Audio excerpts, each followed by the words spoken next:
discuss our new topic, that is LCR circuit. And in LCR circuit we will study about the impedance. How can we compute the impedance of an RLC circuit or maybe an LCR circuit? Both are same, okay. And we are going to discuss that what will be the phase angle, and we will understand the term resonance with respect to this circuit. Okay, so let's begin it. See, we are having a RLC circuit. हमारे पास क्या है? हमारे पास एक RLC circuit है, ठीक है. अब RLC circuit है तो हम एक RLC सर्किट एक ड्रॉ कर लेते हैं, ठीक है. ये हमने ले लिया एक रेजिस्टेंस, ये हमारे पास हो गया एक इंडक्टर और ये एक कैपेसिटर, ठीक है. और इसे हम क्या करते हैं, इसे हम कनेक्ट कर देते हैं एक AC सप्लाई से, ठीक है. इसे हम मार्क कर देते हैं E and let's say this resistance is having the value R, this inductor is having inductance L और इस कैपेसिटर का कैपेसिटेंस है C, ठीक है. ये हमारा एक RLC सर्किट बन गया.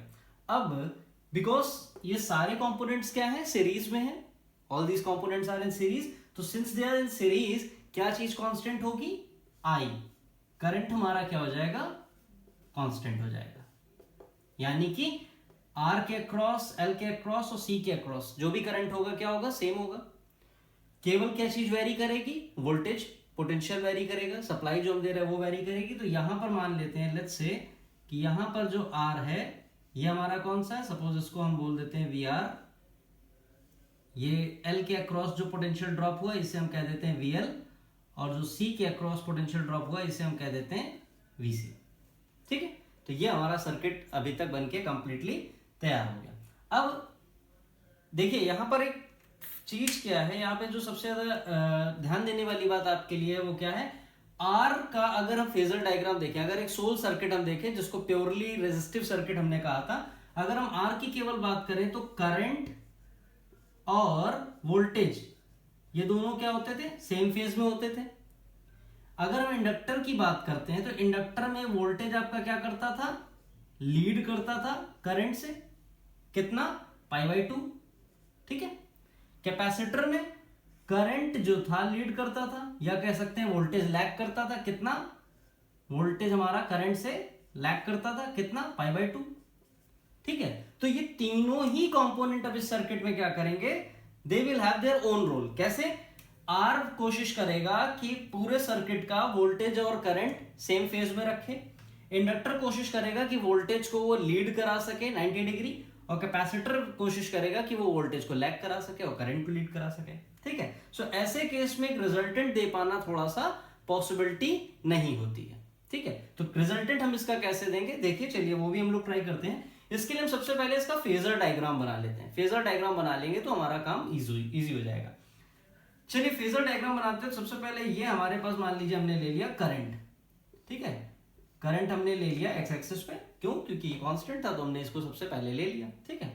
करंट हमने यहां पर ले लिया. तो अब आप देखें तो करंट के साथ अगर हम आर की बात करें तो आर में क्या है, करंट और वोल्टेज सेम फेज में, तो ये हमारा हो गया वोल्टेज, ठीक है.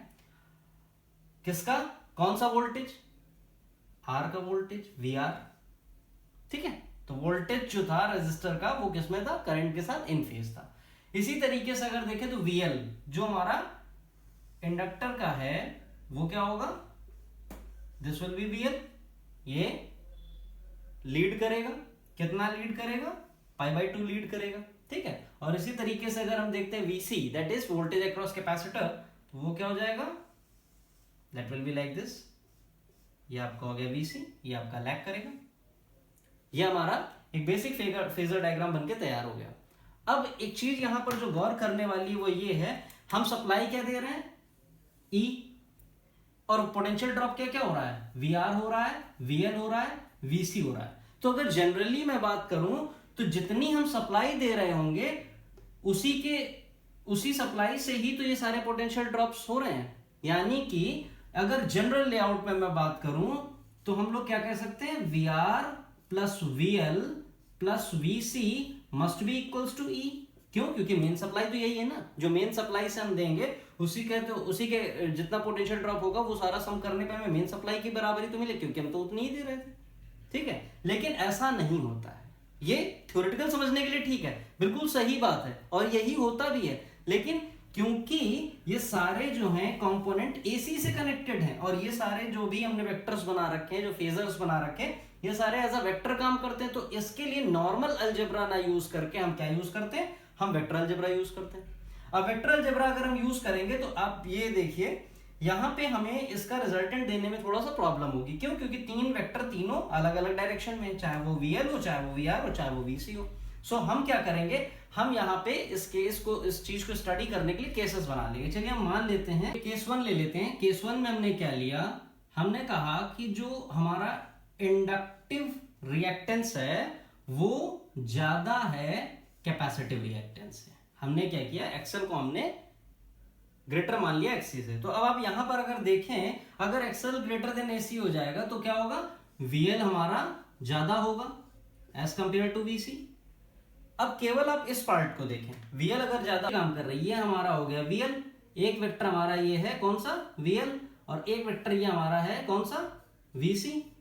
अगर VL ज्यादा है VC कम है तो ये दोनों वेक्टर क्या होंगे, इन दोनों का अगर हम इफेक्टिव निकालें रिजल्टेंट, तो क्या मिलेगा हमें, VL के डायरेक्शन में मिलेगा। क्यों? क्योंकि उसका मैग्नीट्यूड ज्यादा था, ये ज्यादा था, तो इसके डायरेक्शन में मिलेगा। और कितना मिलेगा, मैग्नीट्यूड क्या हो जाएगा, it will B VL minus VC। ठीक है, it will B VL minus VC। तो अब हम अगर इसी फेजर को थोड़ा सा मॉडिफाई कर दे तो क्या हो जाएगा, ये कंपोनेंट हम इरेज कर सकते हैं, और इसकी जगह पे ये जो हमारा VL था, इसकी जगह पर हम क्या लिख सकते हैं, इसकी जगह पर हम लिख सकते हैं VL माइनस VC, ये हम लिख सकते हैं। ठीक है, किसके लिए, केस 1 के लिए, केस 1 के लिए जब एक्सेल ग्रेटर देन एक्सी था। ठीक है, अब इसका रिजल्टेंट कहां जाएगा, एक वेक्टर आपका ये VR है, एक वेक्टर आपका ये VL माइनस VC है, तो इसका रिजल्टेंट कहां जाएगा, इसका रिजल्टेंट कुछ ही हो जाएगा। ठीक है, चलिए बना दीजिए इसके पैरेलल, पहले के पैरेलल, दूसरे के पैरेलल, ये आपका मिल गया आपको। अब इसमें ट्राइंगल जो मिला है इसको आप नॉमेनक्लेट कर दीजिए, OABC। ओके, ये आपका बन गया पूरा फेजर। ठीक है, किसके लिए, एक्सेल ग्रेटर देन एक्सी के लिए। अब यहां से अगर हम लोग रिजल्टेंट निकालेंगे तो रिजल्टेंट का सिंपली मैग्नीट्यूड का जो फॉर्मूला होता है वो हम सब्स्टिट्यूट कर दें तो क्या हो जाएगा, OB equals to root of OA square plus AB square. ठीक है, वैल्यू सब्स्टिट्यूट कर देते हैं। इसकी वैल्यू सब्स्टिट्यूट कर देते हैं, सो हमारे पास क्या आ जाएगा, OA की वैल्यू कितनी है, OA आपका क्या था, VR। ठीक है, सो ये हमने सब्स्टिट्यूट कर दिया, VR का स्क्वायर प्लस AB की वैल्यू कितनी है, AB आपका ये इसके इक्विवेलेंट, तो it will B VL minus VC का होल स्क्वायर। ठीक है, अब यहां पे हमारे पास ये फॉर्मूला आ गया। अब देखिए, हर चीज को देखने किस में आदत है, हमें हर चीज को V इक्वल्स टू IR में देखने की आदत, तो हमने इसके लिए VR के लिए क्या किया, VR इक्वल्स टू IR हो जाएगा। इसी तरीके से VL हमारा क्या हो जाएगा, VL को हम IXL लिख सकते हैं। ठीक है, और VC को हम क्या लिख सकते हैं, we can write VC as I of XC। तो ये तीनों फॉर्मूले हमारे किस में आ जाएंगे, V इक्वल्स टू IR के फॉर्म में आ जाएंगे। यही वैल्यूज हम यहाँ पर सब्स्टिट्यूट कर देते हैं। ठीक है, OB हमारा कितना है, OB क्या होगा, अभी मैंने बताया था तीनों का समेशन करने पे जो वेक्टर सम होगा वो क्या देगा, E देगा, तो OB की वैल्यू कितनी हो जाएगी, E हो जाएगी। So it will be equals to E। E कितना हो जाएगा, रूट VR की वैल्यू रखिए IR का होल स्क्वायर प्लस यहां पे VL माइनस VC की वैल्यू रखिए IXL माइनस IXC का होल स्क्वायर। ठीक है, यहां से I आप कॉमन निकाल लीजिए, स्क्वायर के टर्म में होगा, रूट के बाहर आएगा तो ये केवल I बचेगा, अंडर रूट में क्या बचेगा, आपका सिर्फ बचा R square plus XL minus XC का होल स्क्वायर, और यहां पर क्या है, E है। ठीक है, अब इस फॉर्मूले को भी हम क्या करते हैं, V इक्वल्स टू IR से हम कंपेयर करें, इसको हम V इक्वल्स टू IR से अगर कंपेयर करें तो वोल्टेज ईएमएफ के साथ इक्वल इक्वल आई आई, यानी कि ये चीज जो पूरी है वो किसकी तरीके काम कर रही है, कुछ आर की तरीके काम कर रही है। तो मैंने आपसे क्या कहा था कि एसी में हम V equal to I R को, ये आर हमारा क्या होता है, ये बिल्कुल इंपिडेंस की तरीके काम करता है। अभी हम लोगों ने जब एलसी और सीआर सर्किट्स पढ़े थे तो उसमें जेड हम लोगों ने पढ़ा था जो कि इंपिडेंस होता है। तो ये पूरा क्या हो जाएगा, ये आपका पूरा जेड हो जाएगा। ठीक है, तो आरएलसी सर्किट के केस में जो आपका इंपिडेंस होता है वो कितना होता है, इट इज दिस मच। तो मैं यहाँ पे थोड़ा सा रब करके इसे लिख देता हूं। इंपिडेंस हमारा कितना आ गया, इंपिडेंस हमारा आ गया Z इक्वल्स टू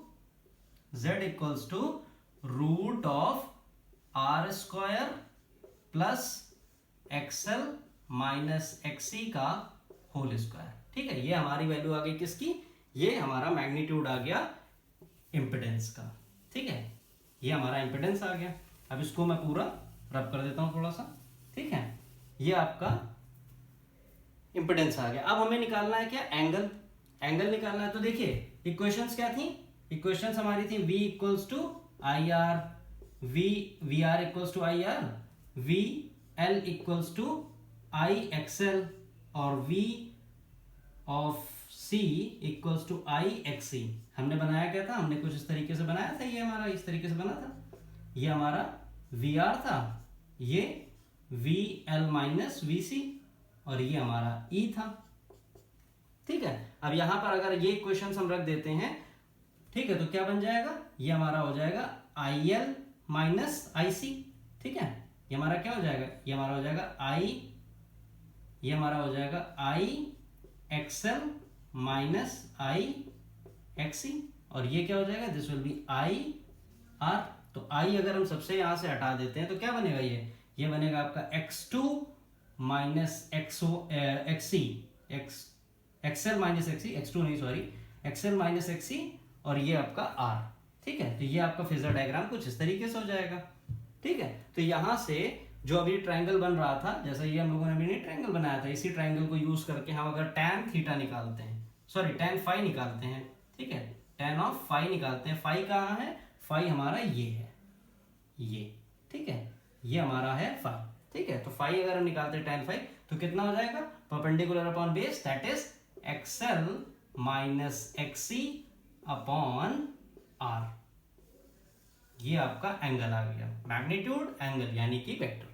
ठीक है, तो यहां से आपका ये इंपेडेंस का पार्ट फिनिश होता है आरएलसी सर्किट के लिए। ठीक है, चलिए अब इसी में मैं आपको रेजोनेंस बता देता हूं कि रेजोनेंस क्या होता है। देखिए, दो फ्रीक्वेंसी कभी भी सिंक्रोनाइज हो जाए अगर, तो वो हमारी क्या बनाती है, वो रेजोनेंस बनाती है। आप वेव में ये पढ़ भी चुके हैं, वेव में मैं आपको बता चुका हूं कि जब भी दो फ्रीक्वेंसी आपस में मिल जाती हैं तो वो क्या करती हैं, वो सिंक्रोनाइज होने के साथ साथ क्या करती हैं, वो रेजोनेट हो जाती है, रेजोनेंस फॉर्म करती हैं।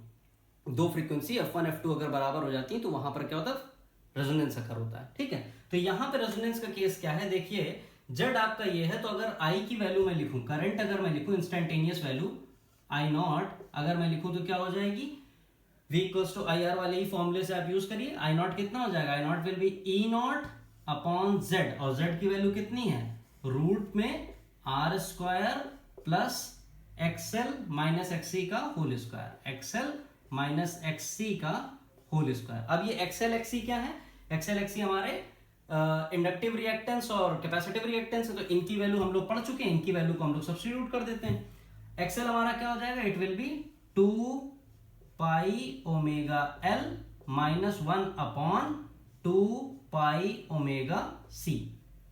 ठीक है, ये हमारा बन गया, ओ सॉरी,